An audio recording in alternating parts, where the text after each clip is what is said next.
Doctor DY. Patil ग्रुपच्या वतीनं आमदार सतेज पाटील यांच्या मार्गदर्शनाखाली आमदार ऋतुराज पाटील यांच्या संकल्पनेतून आणि आमदार जयश्री जाधव यांच्या पुढाकारातून मिशन रोजगार अंतर्गत महिलांसाठी मोफत उद्योजकता निर्मिती कार्यक्रम राबवण्यात येतोय।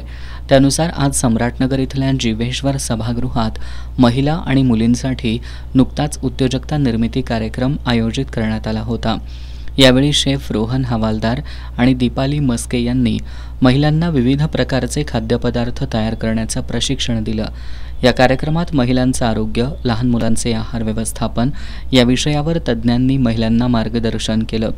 या उपक्रमाचं मुलींसह महिलांनी कौतुक केलं। कार्यक्रमाला माजी नगरसेविका माधुरी साळुखे, छाया पोवार, काँग्रेसच्या कोल्हापूर दक्षिण महिला आघाडी शहराध्यक्षा वैभवी जरग, दक्षिण विधानसभा मतदारसंघ सामाजिक न्याय विभाग सेलच्या अध्यक्षा विद्या निंबाळकर, अरुणा पोवार यांच्यासह महिला उपस्थित होत्या।